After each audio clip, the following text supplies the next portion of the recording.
Hey, it's Mike here from musicradiocreative.com. In this video, we're going to talk about creating YouTube intros.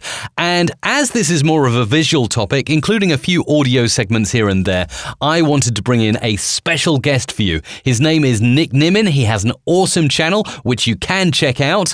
But right now, I'm going to hand over this video to Nick so you can learn more about creating YouTube intros. Nick, over to you. Thanks for that intro, Mike. I have learned so much from you. It is an honor to be here on your channel. Thank you. Now, when it comes to making intros, the very first thing that I want to mention is you want to keep your intro to 3 to 5 seconds long. And the reason for that is a lot of people, when they make intros for YouTube, will make them 5 to 10 seconds long, sometimes up to 20 seconds, and that can really hurt your channel. It might look cool, but that's not what your audience is there for. It can have a very negative impact on your overall audience retention. So remember to keep it to 3 to 5 seconds, whatever choice you end up making out of what we're going to go through today. Now, there's a few different types of intros. We have the graphic intro that we all know and love, the show intro where you have different segments of a bunch of different types of content that you do on your channel as all this stuff is flipping through all over the place, a real life intro where you can get creative with your camera and music, something like this. And that's really easy and effective. And of course, the verbal intro, which is basically where you're telling people what your channel is about while something pops up on the screen, kind of like this. I'm Nick. Welcome to All Our Questions, where I search the internet for questions that we all want answers to, and I answer them. Today's question is, how hot is the sun? So let's say that you want a graphic intro, but you're not an animator. What do you do? In that case, you have 3 choices if you want to have something cool. Number 1 is to go through the process of learning how to make an intro from scratch, which nobody really wants to do that, especially if you're in a hurry to get your video up. 2, you can pay somebody else to do it, and if you're doing it from scratch, that can end up getting pretty expensive. Or 3, which is the winning idea, you can grab some templates, make a few adjustments, and then bam, you've got an awesome intro. Some amazing places that you can grab templates are. RenderForest has a lot of really cool options for you, but on the site, when you first land on it, they kind of sell it as free, but in reality, that free version is only gonna get you a 360p version instead of a full HD version. If you want full HD, you're gonna have to pay for it. But if they have something that you like and you're like, hey, yeah, this perfectly matches with what it is that I'm after, then you might wanna go ahead and pay that fee, get it all worked out so you can go ahead and have something that you can use, something high quality that you can use over and over and over again. Next up on the list is VideoHive. VideoHive is awesome. Just like their audio platform, which we're gonna get into in a minute, they have some amazing designers over there that make some really just mind-blowing looking stuff. I'm talking high-level, super pro-looking options for you for really, really cheap. Now, if you get one of these templates and you don't have the software to edit them to where you can get your name in there, you can get your pictures in there, your video clips in there, here's what you can do. Sometimes on VideoHive, you can contact the designer and you can throw them a few bucks to actually make a few customizations for you and then send it over to your way. Or if with the template that you're using, if the designer doesn't offer that service, you can go ahead and download it and then you can actually go to Fiverr and have somebody there customize everything for you. Another really great option for intros is, let's say that you have multiple channels, or let's say that you just want to experiment with a bunch of different templates so you can figure out what works best for you and what goes best with each particular video that you're trying to do or something like that.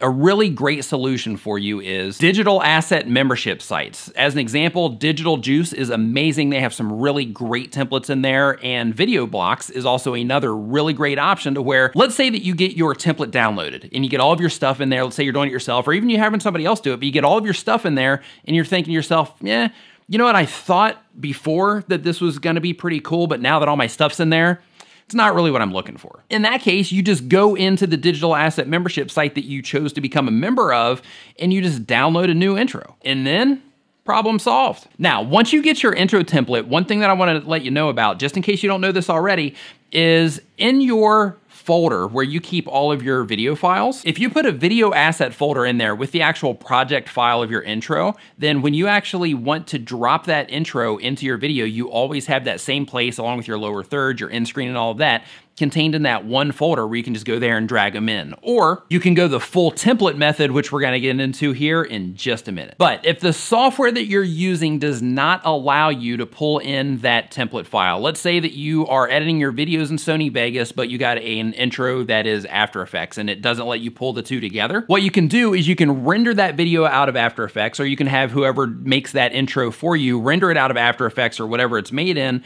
as an MOV file or as an uncompressed AVI file. That way you can just grab it and pull it in. It doesn't matter what software you're using it in. Even if you have somebody else doing your video editing for you in the future, you can just send that file to them and they don't have to worry about project files and making sure they have all the right clips for your intro and all that stuff because they have that final version to work with. Now, if you really want to take it up a notch and you want to make just an awesome presentation, so when your video starts, people are like, oh my gosh, this is incredible, get a voiceover and add some music. Here are some resources for you. For music, you can find audio that is completely safe to use without any copyright headaches inside of the YouTube audio library. Some of the songs require you to give credit, some of the songs do not require you to give credit, so you want to make sure that you are playing by the rules and you're giving credit where necessary. What you want to do is you want to look for the little icon that lets you know if attribution is required or not. If it is, then you want to make sure that you select the area and select the right text that you drop in your description for that credit. You can also use stock libraries like Audio Blocks, which is awesome. You can use Epidemic Sound, which is also awesome. You can even use Audio Jungle, which is absolutely incredible. All of those options have great high quality music that you can use for your intros and for your music in your videos as well. For voiceovers, of course, musicradiocreative.com is the place to go for voiceovers. In addition to Mike, you also get the option of a bunch of really talented voiceover artists there. So if you're gonna get a voiceover, you need to make sure that you do it at musicradiocreative.com. I'm actually having them make some new things for me at the time of this recording. Okay, in reference to what I was talking about earlier in terms of making your workflow faster, because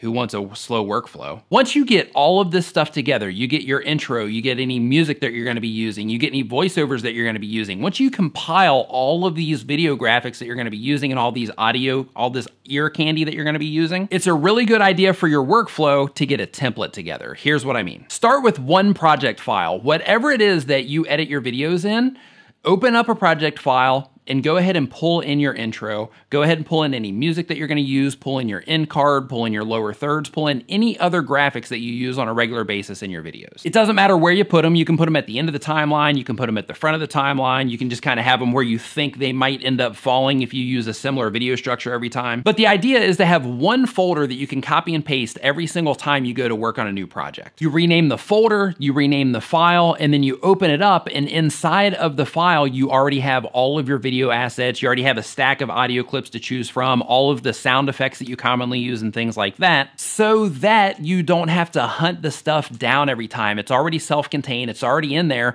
All you have to do is open it, start dropping in your video files and scooting things around, and it really can help a lot with your workflow. Which of course is gonna save you time, which you can then later use to make more videos. Mike, thanks again. That's all from me. Back to you. Thank you, Nick. Well, it's been a pleasure to have you on my channel. That's Nick Nimmin on creating YouTube intros.